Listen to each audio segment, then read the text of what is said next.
in Charleston, South Carolina. The rhythm was steady, unrelenting. A woman's voice, breathless and desperate, moaned his name like a prayer. The sound of a headboard hitting the wall echoed repeatedly in perfect time through the thin walls of my apartment in the historic district. I, Emma Carter, used to listen with curiosity, wondering what it felt like, wondering what James Sullivan did to them. Now I didn't have to wonder, because last night I was one of them. And if I wanted, I could be again. All it would take was a knock. Before we dive in, please take a second to like the video and subscribe. It's quick, effortless, and helps the channel more than you know. I truly appreciate your support. Now, let's begin. It started with a murmur, low, steady, and confident, followed by a woman's reply, soft and breathless. I couldn't make out the words, but I could hear the anticipation in her voice. Then came the first moan, sharp and unrestrained. The headboard hit the wall, slow at first, then faster, in an imperfect rhythm with her gasps. There was no hesitation, no awkwardness, just pure, overwhelming pleasure.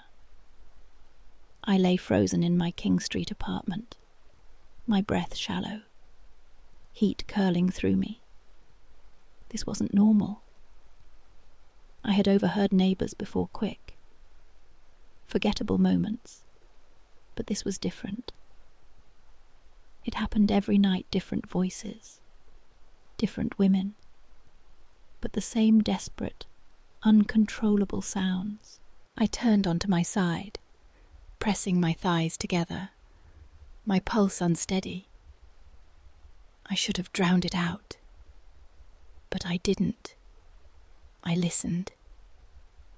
With every gasp that slipped through the thin walls, one thought burned hotter in my mind. What was James doing to them? And why did I suddenly wish it were me? By day, James Sullivan was forgettable quiet, self-contained, never drawing attention as he walked the cobblestone streets of Charleston. But at night, when the walls of our old building came alive with pleasure, he became something else entirely.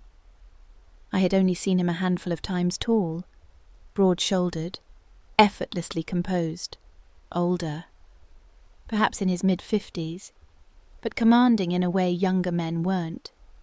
Women never stayed long, but they always left looking changed, their faces glowing as they stepped onto Meeting Street.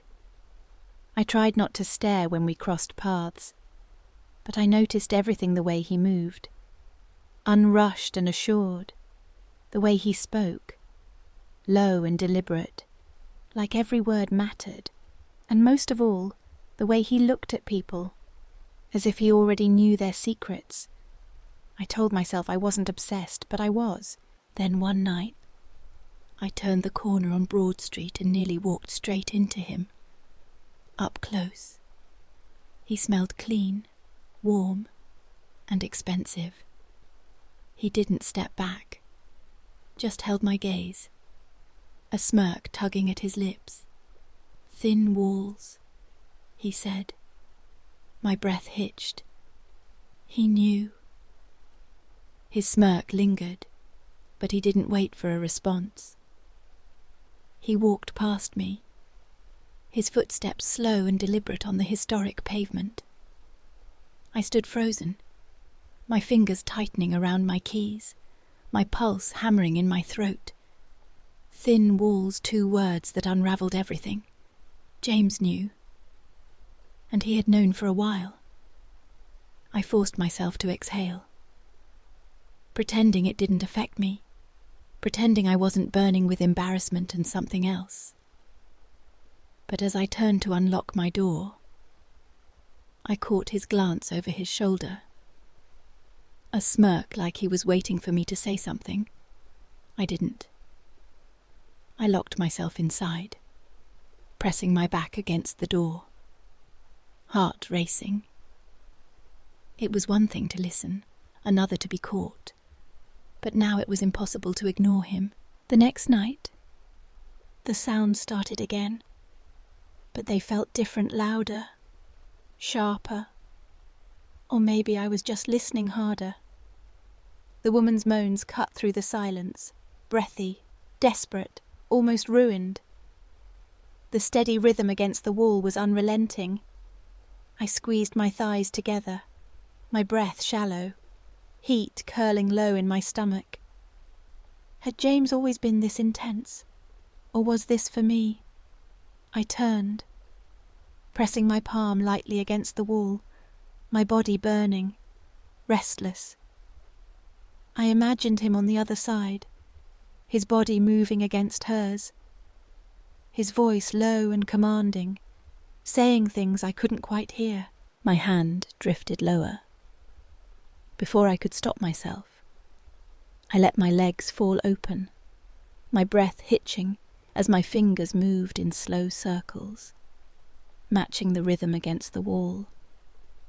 It was easy to pretend, easy to imagine it was me, that James's hands were on me, that his voice was whispering in my ear. The woman cried out, a sharp, broken sound. I muffled my own moan against my wrist, the heat building quickly, the pressure unbearable. My body clenched, pleasure crashing through me in waves. I bit my lip, shuddering, breathless, my pulse pounding in my ears. Yet, even as my body relaxed, the ache inside me didn't fade. I was done waiting. I had to know. Tomorrow, I would make a move. All day, anticipation thrummed beneath my skin. I wasn't nervous. I was ready. Every time I heard a door shut or footsteps in the hallway of our Charleston building, I wondered if it was James, if he was thinking about me the way I had been thinking about him, if he was waiting for me to make a move, or if he already knew I would. By evening, my pulse was steady, my decision made. I stepped out just as he did, as if fate had aligned the moment for us on the charming streets of Charleston. He paused, his gaze settling on me with amusement. Twice in 2 days. He mused. "You sure you're not following me?" I let my lips curve into something playful. "Would that bother you?" His smirk deepened. "Depends on your intentions." I tilted my head slightly, holding his stare. "I was thinking, since we're neighbours, maybe we should have dinner sometime, get to know each other properly." Each a beat of silence, not hesitation, but calculation. He was reading me, weighing my words, deciding if I understood exactly what I was asking for. Then, a small nod. Tomorrow. My place. He didn't ask. He told me. A spark shot through me, heat curling low in my stomach. "Sounds perfect," I said. I turned first, walking away without looking back. But I didn't need to. I could feel his eyes on me as I headed down Queen Street. Tomorrow. His door was already open when I arrived, not wide, just enough to let me know he'd been waiting. He stood in the doorway, leaning against the frame, watching me with that same unreadable smirk, like he knew exactly why I was there, like he had known all along. "Right on time," James said, stepping aside to let me in. His apartment was exactly what I expected: minimal, clean, effortless. No clutter, no distractions. Like a man who didn't let anything into his life unless he wanted it there. The scent of shrimp and grits, a low country classic, lingered in the air. a man who knew how to feed a woman before he claimed her.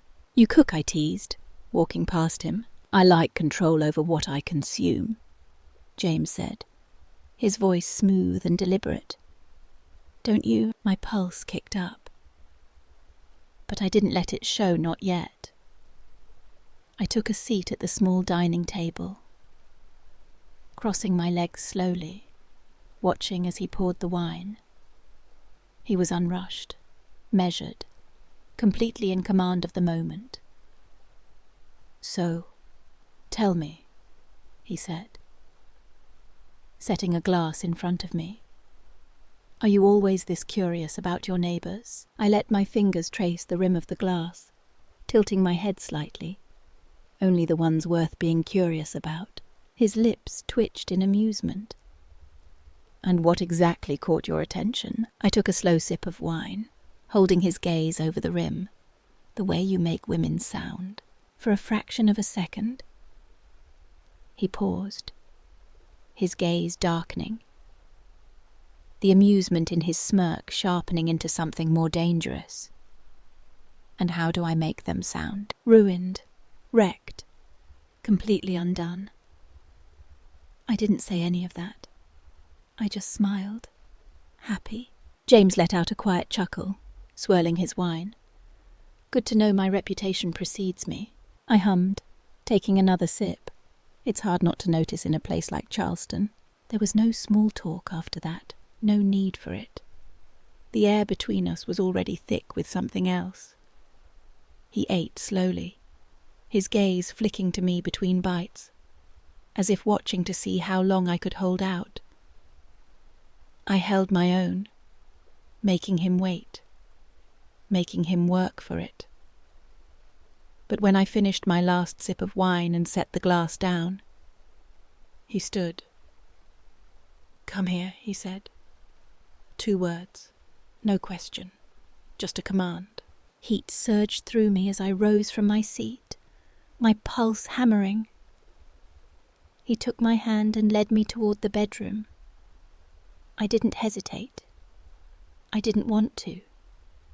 The bedroom was dimly lit, the scent of his cologne lingering in the air, mixed with the salty breeze from Charleston's harbour.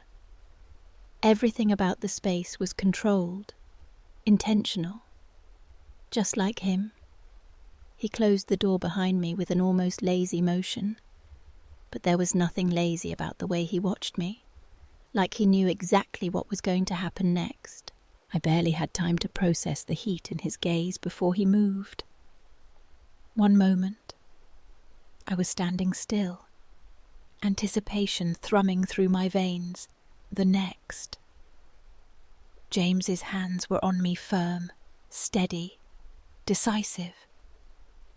He guided me backward, his grip a silent instruction, his touch confident but unhurried. He wasn't just leading me, he was claiming me. When the backs of my knees hit the bed, he didn't push. He just stood there, looking at me, waiting for me to decide how this would happen. I sat down first. That was all the permission he needed. His mouth met mine in an instant, not hesitant, not testing, but taking. The kiss was deep, slow, a deliberate unravelling. He didn't rush. He made me feel every second of it, like he wanted me to understand without words that he was in control. His hands slid lower, gripping my hips as he eased me onto my back, his weight pressing me down, anchoring me to the mattress, solid and grounded. My body was already burning, already restless, but he wasn't in any hurry. He wanted me to squirm for it. His lips left a heated trail down my neck, his stubble rough against my skin. Every kiss, every brush of his mouth was precise, like he was mapping me, learning exactly where to linger, exactly how to break me apart. Then he flipped me. It was effortless. 1 second I was beneath him, the next I was on my stomach, his hands gripping my hips, pulling me up just enough to arch my back. "Stay there," James murmured, his voice laced with quiet authority. Heat surged through me, my breath catching as his hands skimmed down my spine, slow and teasing. He wasn't just touching me, he was controlling how I moved. His grip was firm but unhurried, adjusting my position with the kind of expertise that made my head spin. When he finally moved against me, the first stroke stole the breath from my lungs. His grip tightened, fingers digging into my waist as he set the pace slow at first, so tortuously slow that my nails curled into the sheets. But then, just when I thought I could adjust, he changed it. He adjusted his angle, his grip, the way he controlled my movements. And suddenly it wasn't just good, it was devastating.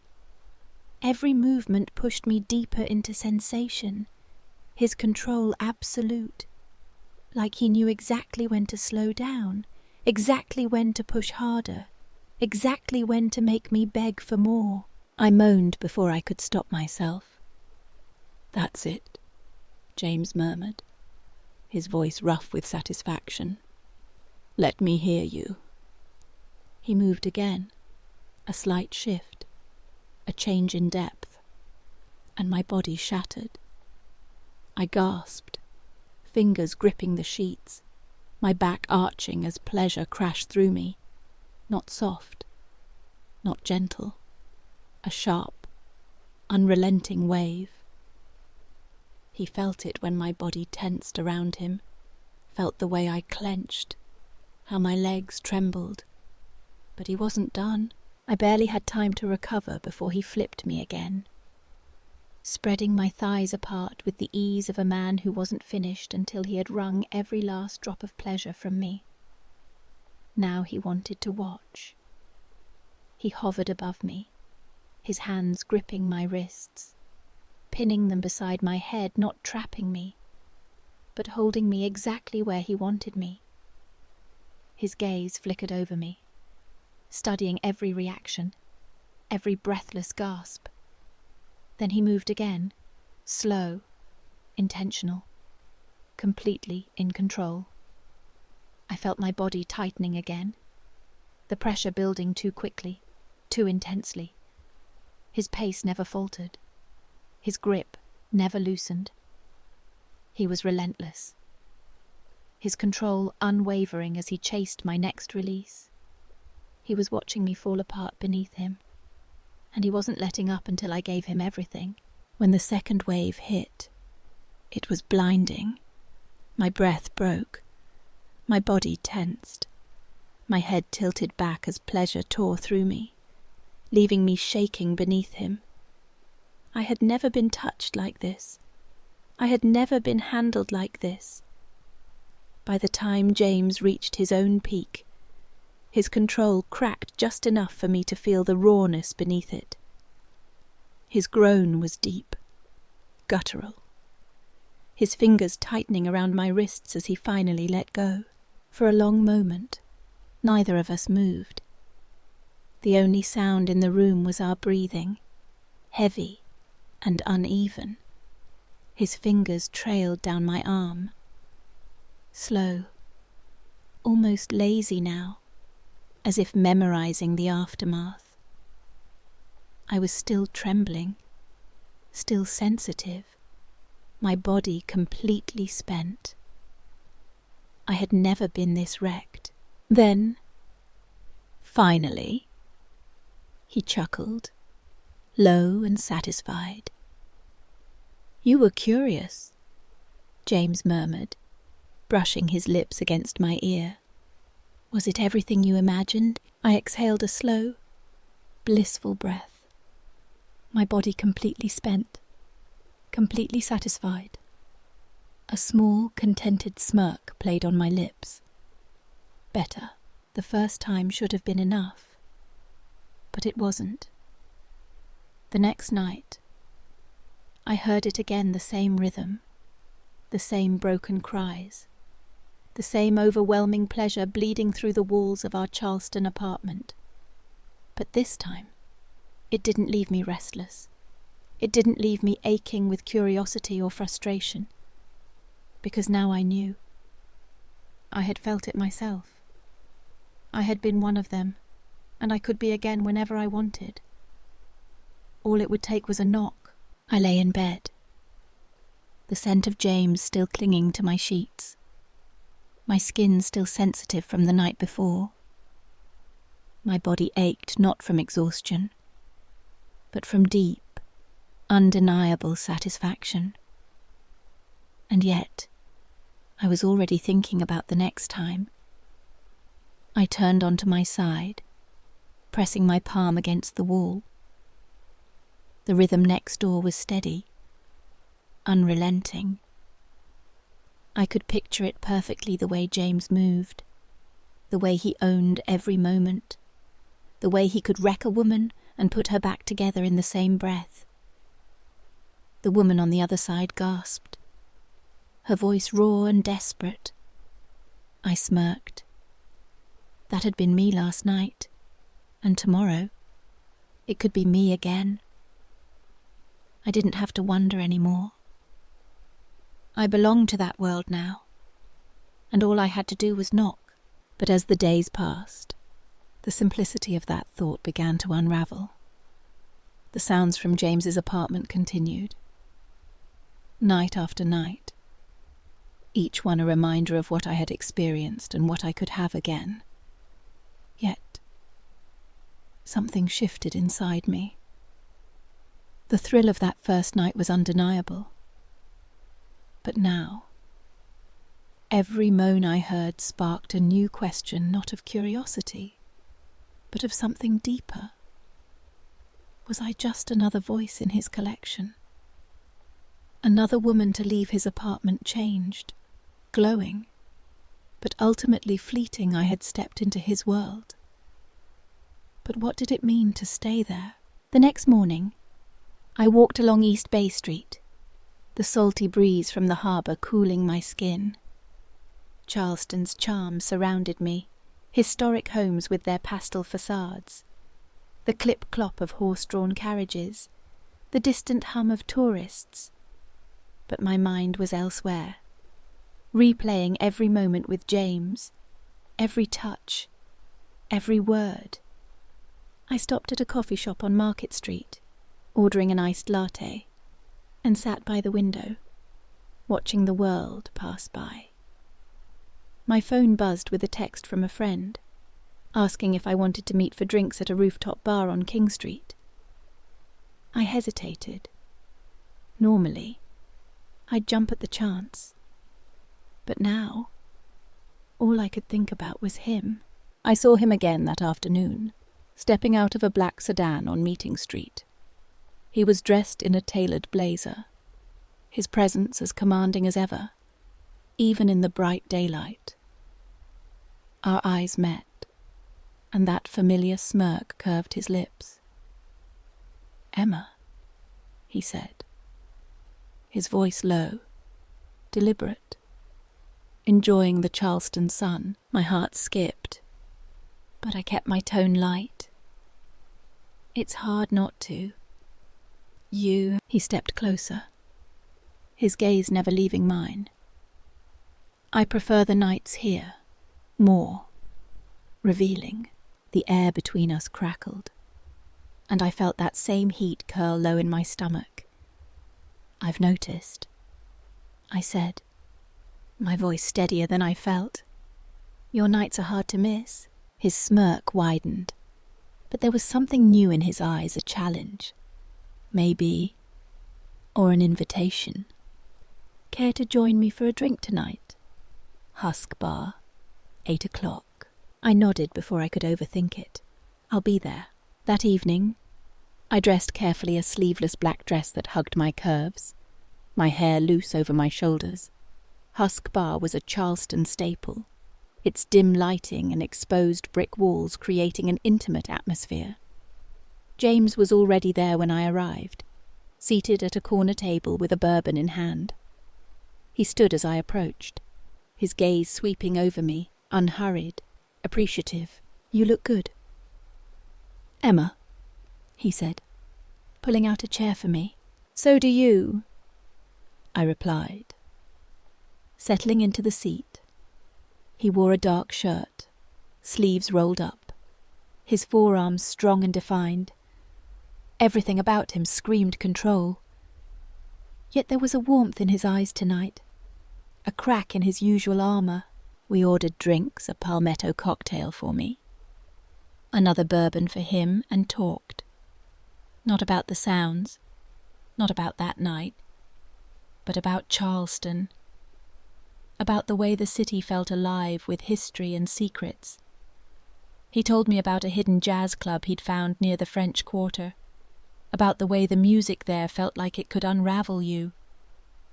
I told him about my favourite spot by the Battery, where I'd sit and watch the waves, letting the world fall away. For a moment, it felt normal, like we were just two people connecting over drinks. But the undercurrent was always there, the memory of his hands, his voice, his control. As the night wore on, the conversation shifted.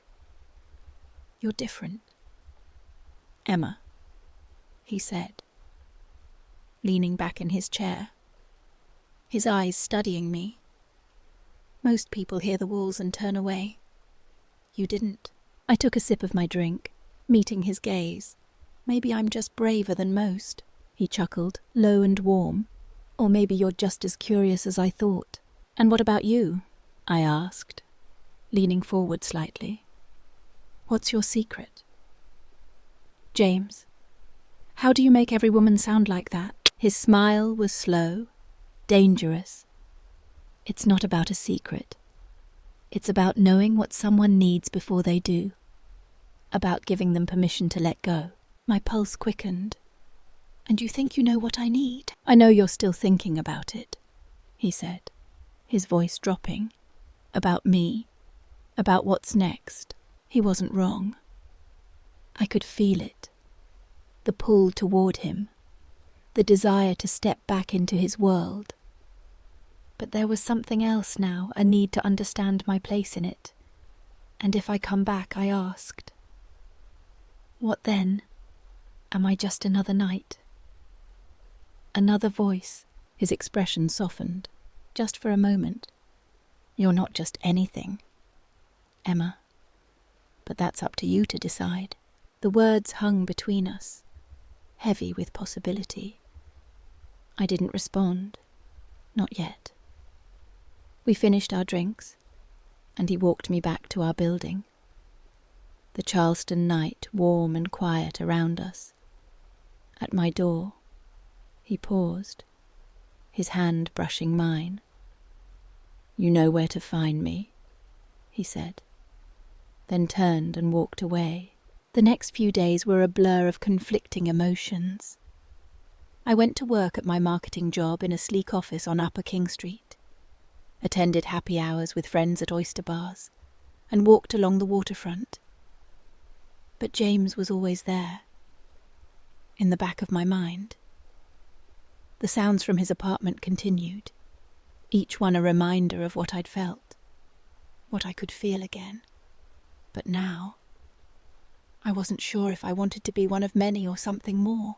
One evening, I saw another woman leaving his apartment as I returned from a jog. She was striking tall, blonde, her face flushed as she slipped out onto Meeting Street. Our eyes met briefly, and she smiled, a knowing look that made my stomach twist. Was that how I'd looked when I left his place? Changed, but temporary? I couldn't shake the question. That night, I didn't sleep. I sat on my balcony, the harbour lights glinting in the distance, and thought about what James had said. "You're not just anything, Emma, but that's up to you to decide." He was right. I had a choice. I could knock again, let myself fall back into his world of pleasure and control, Or I could walk away, keep my distance, and let the curiosity fade. The next evening, I made my decision. I stood outside his door, my heart pounding, but not with the same reckless anticipation as before. This time, it was clarity. I knocked, and when James opened the door, his smirk was there. But his eyes held a question. "Emma," he said, leaning against the frame, "back so soon?" "I'm not here for what you think," I said, my voice steady. "I want to know what this is. What I am to you." He studied me, his expression unreadable for a moment. Then he stepped aside, gesturing for me to come in. "Let's talk." We sat at his dining table, the same one where we'd shared shrimp and grits. The air was different now, less charged with desire, more with possibility. "I don't do promises." "Emma," he said, his voice honest but firm, "I don't do attachments, but I see you. You're not like the others. You challenge me, and I like that." I nodded, processing his words. "And if I want more than one night, more than a moment?" He leaned forward, his gaze intense. "Then you set the terms. You decide what you want, and I'll meet you there. But you have to be sure." It wasn't a declaration of love, but it was something real, an acknowledgement that I wasn't just another voice through the walls. I stood, walking toward the door, but paused before leaving. "I'll think about it," I said, meeting his eyes.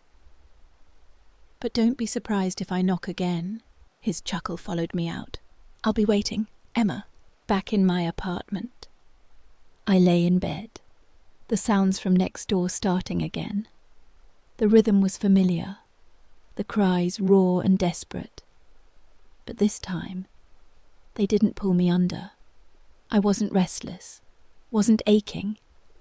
I had stepped into James's world, felt its intensity, and now I held the power to choose my place in it. Whether I knocked again or walked away, it would be my decision, made on my terms. Charleston's charm continued to unfold around me, the cobblestone streets, the harbour breeze, the pulse of a city that held secrets in its shadows. I was part of that now, part of a story that was mine to write. And as I closed my eyes, the rhythm next door fading into the background, I smiled. I knew what I wanted. All it would take was a knock. Or maybe, just maybe, I'd find my own rhythm, find my... Every man has a secret to keeping a woman hooked. Some call it confidence, some call it skill. But what do you think really makes the difference? Drop a comment below. I want to hear your thoughts. And if you enjoyed this story, like the video, subscribe, and turn on notifications by clicking the bell icon. You won't want to miss what's next. See you soon.